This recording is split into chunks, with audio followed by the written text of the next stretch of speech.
Trombosis venosa superficial.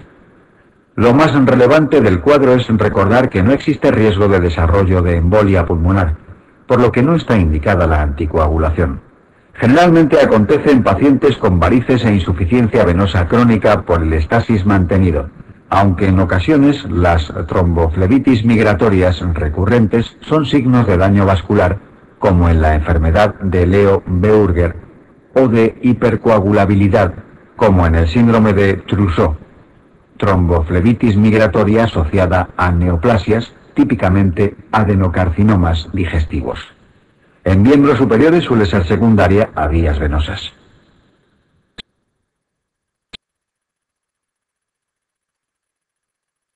El cuadro clínico incluye dolor, pesadez y tumefacción de la extremidad afecta, siendo generalmente visible y palpable el cordón indurado que forma el trombo, por lo que es fácil de diferenciar de la trombosis venosa profunda.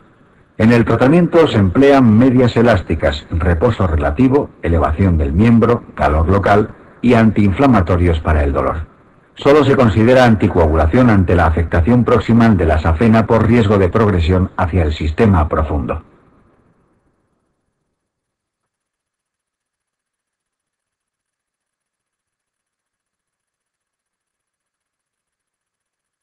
Insuficiencia venosa. Insuficiencia venosa crónica.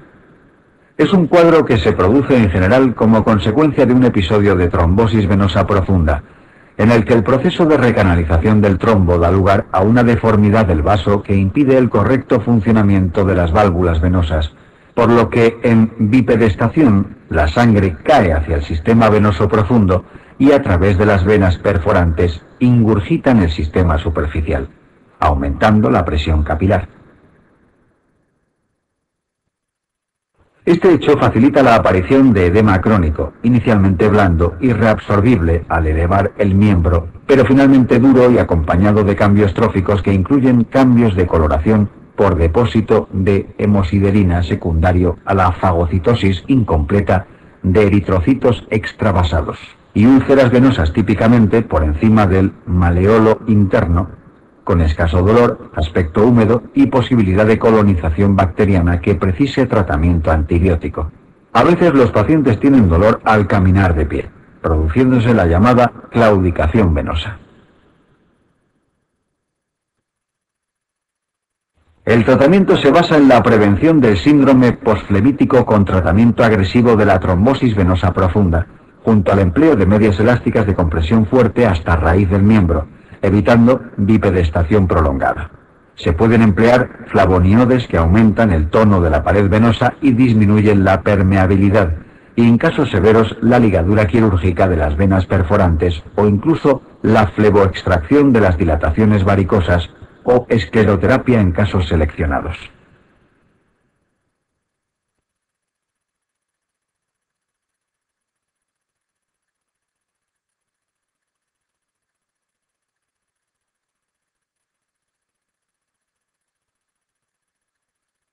Venas varicosas. Consisten en la dilatación de las venas que puede afectar a cualquier territorio, pero las más típicas son las de los puntos de comunicación entre dos sistemas venosos paralelos, por incremento de presión en uno de ellos, como las hemorroidales o esofágicas en la hipertensión portal, o la de miembros inferiores en el síndrome posflebítico. No obstante, las varices de miembros inferiores generalmente no aparecen en el contexto de trombosis venosas profundas previas, sino que son expresión de una debilidad congénita de la pared venosa, a veces familiar, facilitada por la hiperpresión mantenida en el sistema venoso de las piernas por bipedestación prolongada. El problema fundamental es estético, junto a una sensación permanente de pesadez en las piernas y ocasional edema vespertino, aunque en ocasiones pueden producirse episodios de tromboflebitis o varicorragia que limitan al paciente.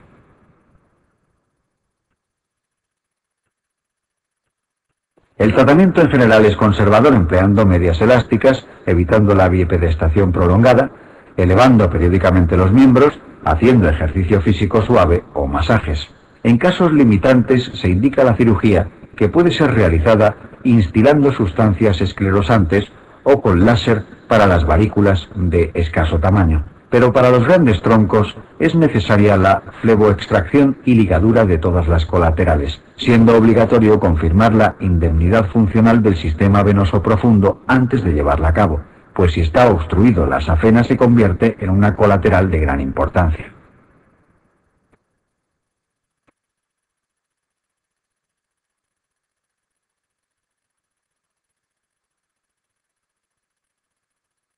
Enfermedades de los linfáticos.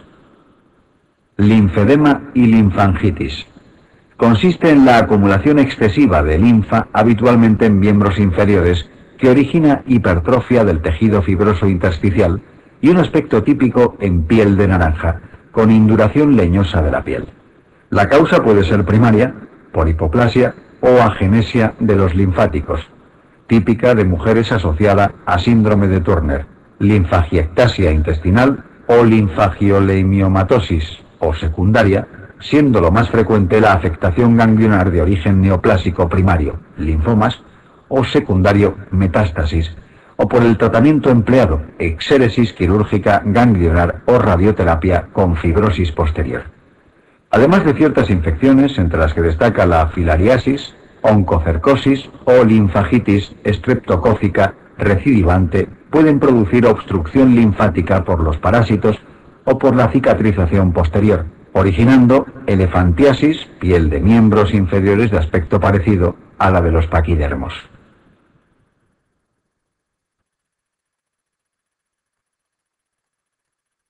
El tratamiento es el empleo de medias elásticas, elevación del miembro, botas neumáticas y masaje linfático superficial. Los diuréticos no son eficaces. La cirugía de derivación de linfáticos obstruidos dilatados visibles con linfografía hacia el territorio venoso se reserva para casos extremos. Ha de mantenerse alerta sobre la aparición de rubeosis o calor local que indiquen la sobreinfección bacteriana, celulitis o linfangitis, que precisa de un tratamiento agresivo. La linfangitis se identifica con la aparición de líneas enrojecidas desde la puerta de entrada de los gérmenes, picadura de insectos, pinchazos con plantas, hacia la estación linfática adyacente, pudiendo adquirir la piel un aspecto reticular. Es frecuente la linfadenitis acompañante, inflamación de los ganglios. Los gérmenes más frecuentes son estreptococos y estafilococos, y el tratamiento es con antibioterapia específica.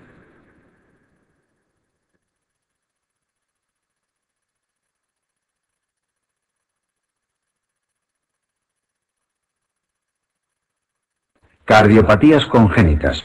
Generalidades. Clasificación. Las cardiopatías congénitas se pueden clasificar de forma sencilla en función de la existencia de un cortocircuito, shunt, por el que pasa sangre de izquierda, oxigenada, a derecha, no oxigenada, en sentido contrario o bien sin cortocircuito. Las que presentan shunt izquierda-derecha son acianóticas, pues pasa sangre oxigenada a la circulación pulmonar, que está sobrecargada de volumen, plétora pulmonar, lo que facilita infecciones recurrentes en los pulmones cargados de líquido. La sobrecarga circulante por el lecho pulmonar induce cambios anatomopatológicos en las arteriolas pulmonares que se defienden del exceso con hipertrofia progresiva de su pared, que facilita la aparición de hipertensión pulmonar. En fases avanzadas, los cambios anatomopatológicos son irreversibles, por lo que el cierre quirúrgico del defecto no soluciona la hipertensión pulmonar, disnea. Si la presión pulmonar supera la sistémica, se invierte el shunt, pasa sangre de derecha a izquierda, apareciendo cianosis, situación de Eisenmenger. En este grupo están la comunicación interauricular e interventricular, el ductus arterioso persistente y el canal aurículo-ventricular común.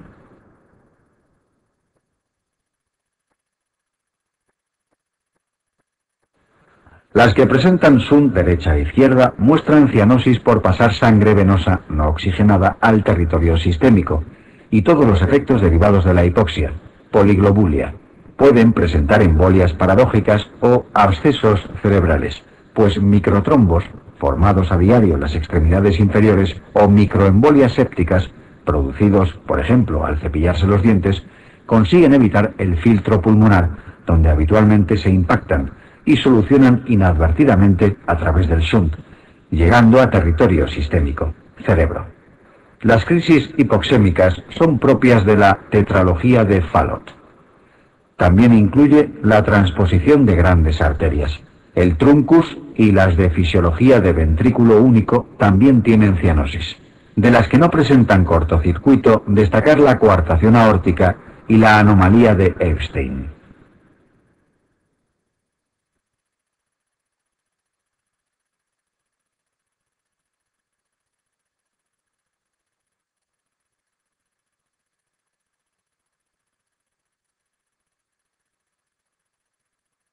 Cardiopatías congénitas con SUNT y D. Comunicación interauricular. Tipos. La comunicación interauricular, CIA, es la cardiopatía congénita más frecuente en el adulto, pues suele debutar en tercera década de la vida. Según la localización del defecto, se distinguen el ostium secundum, la más frecuente, con la CIA en la zona media del septo interauricular, el ostium primum, con el defecto en la zona baja del septo interauricular, afectando con frecuencia la inserción del velo anterior de la válvula mitral, por lo que asocia hendiduras o clefts mitrales que originan insuficiencia mitral, que es el defecto dominante del cuadro, y el seno venoso se localiza en las proximidades de la desembocadura de las venas cavas.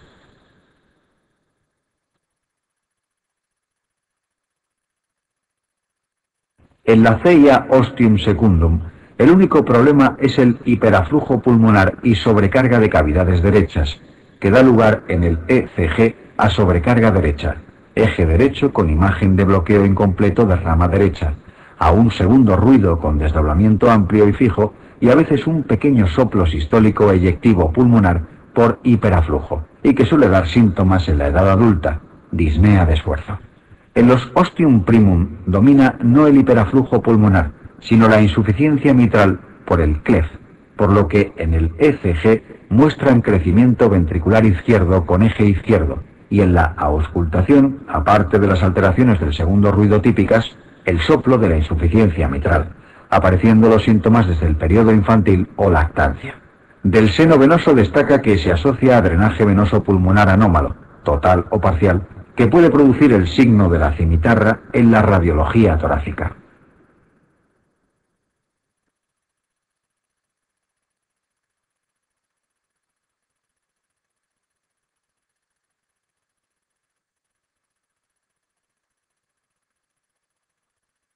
Comunicación interauricular. Tratamiento. El tratamiento de todos ellos va a ser el cierre del defecto en los casos en los que se considera que el hiperaflujo pulmonar es tan relevante que de dejarlo así acabará provocando una situación de Eisenmenger. Por lo tanto, la indicación de cierre vendrá determinada por el volumen de sangre extra que circula por el territorio pulmonar. Esto se determina mediante la relación QP-QS, que no es más que la división del flujo que atraviesa la válvula pulmonar dividido entre el flujo que atraviesa la válvula sistémica, es decir, los litros por minuto que eyecta el ventrículo derecho dividido entre los litros por minuto que eyecta el ventrículo izquierdo, o lo que es lo mismo, cuántas veces más volumen pasa por el lado derecho que por el lado izquierdo. En un individuo sano, lógicamente, es de 1.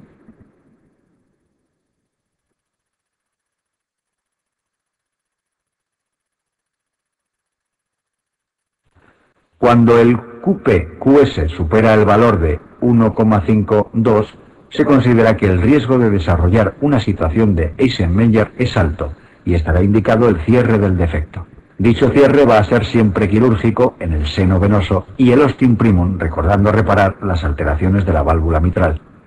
Pero en el ostium secundum, con anatomía favorable, con buen tamaño del receso remanente del septo que rodea el defecto, puede ser alternativa el cierre mediante un procedimiento percutáneo con dispositivos de tipo Amplaz, que se pueden colocar mediante anestesia local en el laboratorio de cardiología intervencionista. El cierre percutáneo no sirve para el ostium primum, para el seno venoso, ni para aquellos ostium secundum en los cuales el remanente del septo interauricular sea muy pequeño en alguno de sus bordes.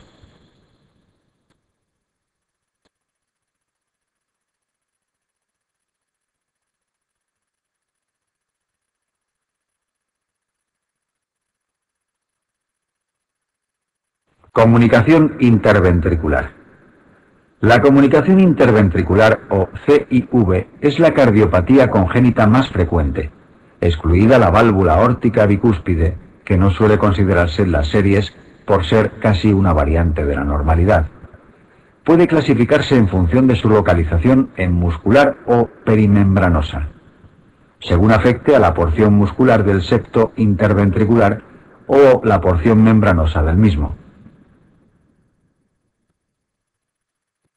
Las musculares suelen ser pequeñas, a veces múltiples, restrictivas, tipo Roger, y casi siempre evolucionan hacia el cierre espontáneo a medida que va desarrollándose el músculo que conforma el septo interventricular en el niño.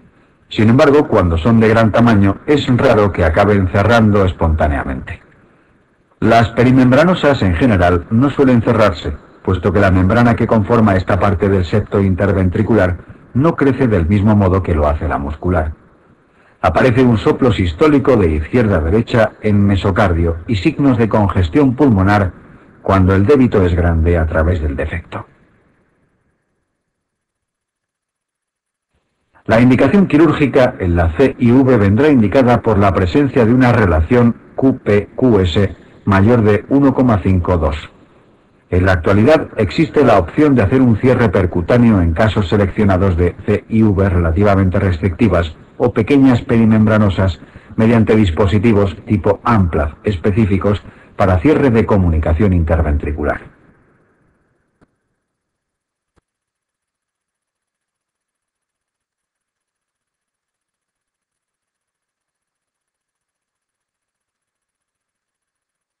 Ductus arterioso persistente y canal AV común. El ductus arterioso persistente es la persistencia del conducto que existe en condiciones normales durante la vida intrauterina comunicando aorta y arteria pulmonar y que se cierra tras el nacimiento espontáneamente. En algunas situaciones puede ser necesario mantener el ductus abierto en el neonato, como puede ser la transposición de grandes arterias, la atresia tricuspidea, para lo cual se emplean prostaglandinas en infusión continua intravenosa. Para su cierre en pacientes en los que no se cierra espontáneamente, puede ser útil el empleo de antiinflamatorios no esteroideos, indometacina. El ductus provoca un soplo muy llamativo sistodiastólico denominado enmaquinaria o de Gibson y origina signos y síntomas tanto de congestión pulmonar como de fallo anterógrado en función del débito de sangre que pase a través del ductus. Estará indicada la cirugía cuando el QP-QS sea mayor de 1,52 mediante cirugía tan sencilla como la ligadura del ductus, pero que precisa de toracotomía, o bien mediante una técnica percutánea con dispositivos de cierre específicos.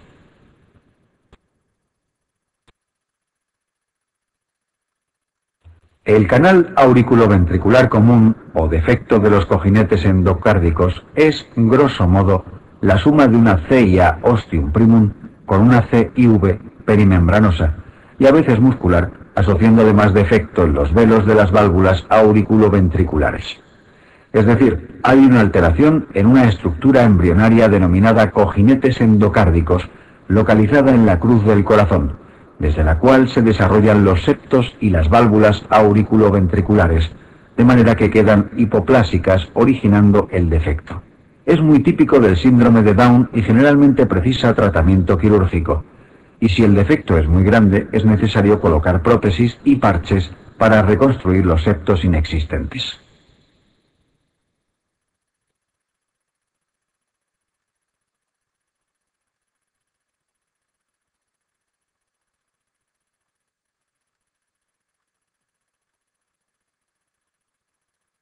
Cardiopatías congénitas con SUN D1. Transposición de grandes arterias.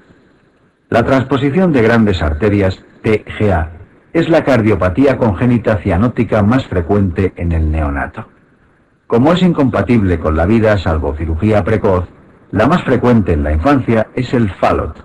En la TGA, la aorta nace del ventrículo derecho y la pulmonar del ventrículo izquierdo, denominándose más correctamente ventrículo sistémico al que origina la arteria que irriga el territorio sistémico, y ventrículo pulmonar al que origina la arteria que irriga los pulmones. En la TGA, la sangre se sale del ventrículo izquierdo a través de la arteria pulmonar, vuelve a la aurícula izquierda oxigenada por las venas pulmonares y la sangre que sale a través del ventrículo derecho al territorio sistémico vuelve desoxigenada a la aurícula derecha a través de las cavas. Por este motivo se establecen dos circulaciones en paralelo independientes entre sí, y el niño nace, sufre intensa cianosis y muerte inmediata.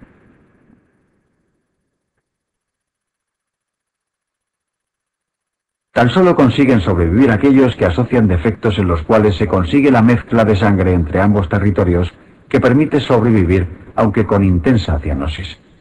Por eso pueden ser positivos en esta situación la presencia de una gran CIA, CIV o ductus permeable asociados. Se puede mantener con prostaglandina o la realización de la atrioseptostomía de Ranskin para provocar la creación de una gran CIA mediante la inserción de un balón y el desgarro del septo interauricular. El tratamiento quirúrgico antiguamente empleaba técnicas derivativas complejas, Mustard, Senin, pero en la actualidad se realiza el switch arterial de Yaten, en el cual se reconecta cada tronco arterial a su ventrículo correspondiente.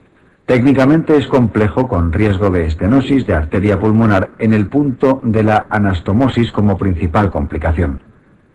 Para casos que asocian una gran CIV y estenosis pulmonar, puede ser útil la intervención de Rastelli.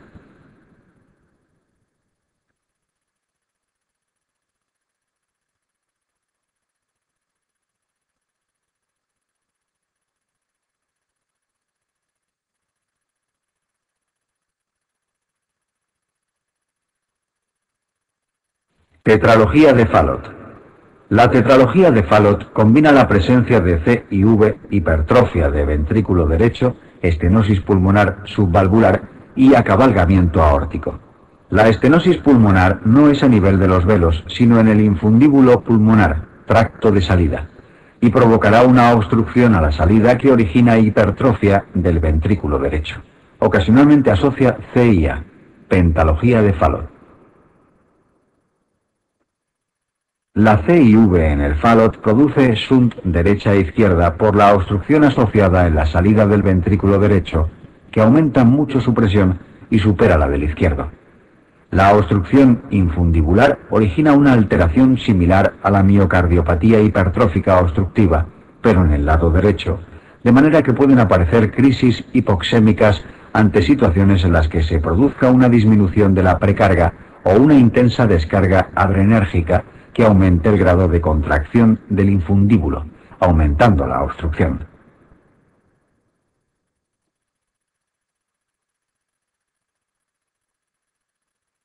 Son típicas del llanto importante que asocia descarga adrenérgica y valsalva, tal que sería posible que el infundíbulo alcance tal grado de contracción que sea prácticamente cero la sangre que llega al lecho pulmonar para oxigenarse, produciendo cianosis, crisis hipoxémica. Estas crisis hipoxémicas se tratan con la infusión de suero para aumentar la precarga y o betabloqueantes para disminuir el grado de obstrucción en el tracto de salida derecho, y en el medio ambulatorio colocando al niño en posición genupectoral o boca abajo, aumentando el retorno venoso para solucionar la crisis. El tratamiento de la tetralogía de Fallot va a ser quirúrgico mediante la reparación de los defectos que lo componen. Así, se realiza una apertura en la obstrucción del tracto de salida derecho y el cierre de la CIV.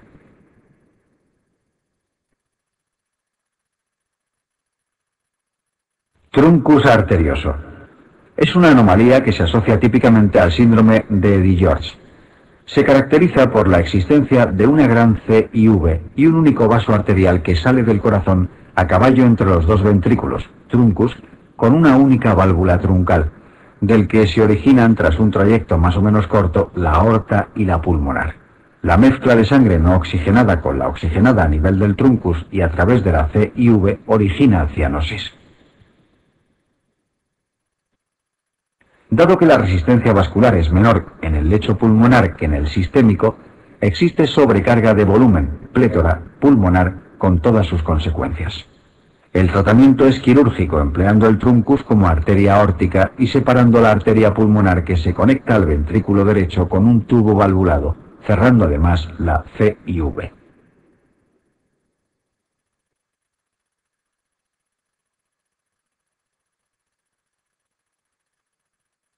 Fisiología de ventrículo único.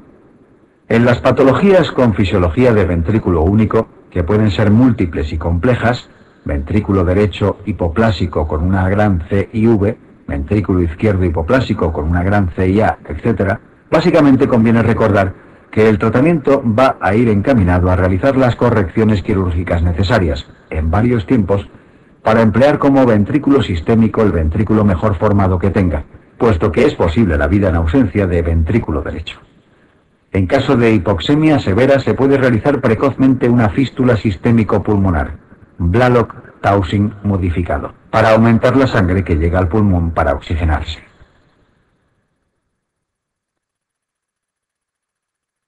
Así se realizan fístulas, como la fístula de Glenn, en la que se aboca la cava superior a la arteria pulmonar sin pasar por el corazón derecho, realizando habitualmente un banding pulmonar para prevenir de la sobrecarga de volumen que puede suponer para la circulación pulmonar esta técnica, y la operación de Fontan modificada en un segundo tiempo, en la que también se aboca la cava inferior a la arteria pulmonar, dejando excluido el ventrículo derecho de la circulación y empleando el único ventrículo del paciente, izquierdo o derecho, para bombear sangre hacia la aorta. Estas cirugías suelen ser útiles de forma transitoria y permiten a algunos pacientes alcanzar la edad infantil o adolescencia y ser candidatos a trasplante cardíaco.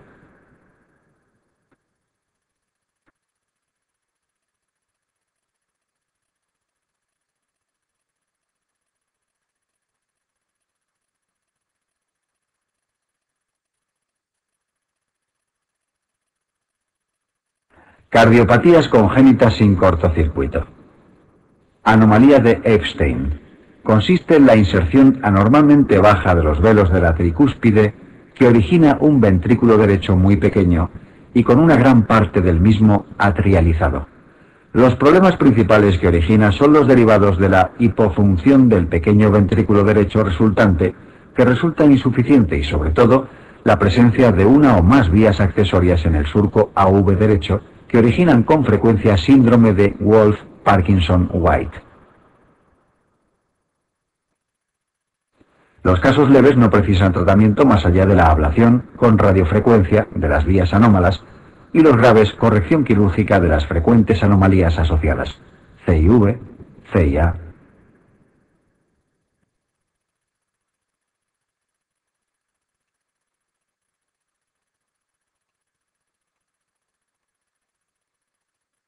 Coartación de aorta. Generalidades. La coartación de aorta es una de las cardiopatías congénitas más frecuentes en el adulto. Existe un subtipo denominado preductal del neonato, en la que la obstrucción se localiza antes de la inserción del ductus arterioso y que en general produce síntomas graves desde el momento del nacimiento. La denominada forma postductal o del adulto sí que se caracteriza por presentar problemas durante la adolescencia o edad adulta. Los síntomas son derivados de la presencia de la obstrucción que origina el segmento coartado o hipoplásico, que se encuentra localizado distal a la salida de la arteria subclavia, de manera que produce hipertensión arterial en miembros superiores por el hiperaflujo que sufren, unido a que la hipoperfusión renal provoca la liberación de renina, angiotensina, aldosterona, que aumenta aún más el grado de hipertensión sistémica. Es fácil el diagnóstico diferencial mediante la palpación simultánea de pulsos de miembros superiores e inferiores, demostrándose una marcada disminución en la amplitud de estos últimos. Típicamente la coartación aorta se asocia a otras malformaciones, especialmente al síndrome de Turner, a la aorta bicúspide o aneurismas del polígono de Willis. Poliquistosis renal que conviene recordar puesto que los pacientes afectados deben ser investigados en este sentido.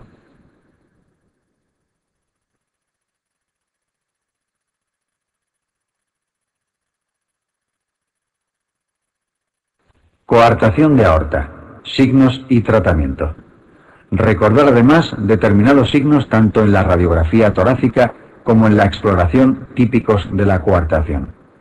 En la exploración es típica la variación en la amplitud del pulso de miembros superiores, normales o aumentados, respecto a miembros inferiores, disminuidos.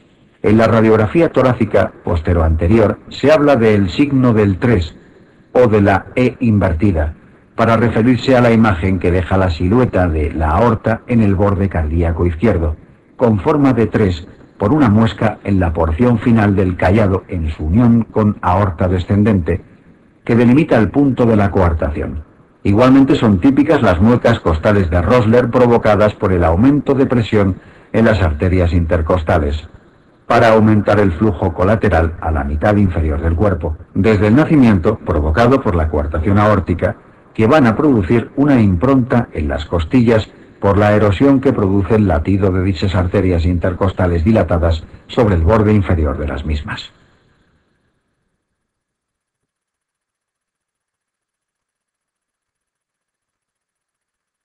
El tratamiento de la coartación de aorta en la actualidad se puede realizar mediante cirugía en los casos en los que el segmento hipoplásico aórtico es largo o las paredes muy frágiles, o bien mediante el empleo de angioplastia con o sin colocación de stent, de forma percutánea, que se realiza con resultados satisfactorios en muchos pacientes y especialmente útil para la recoartación.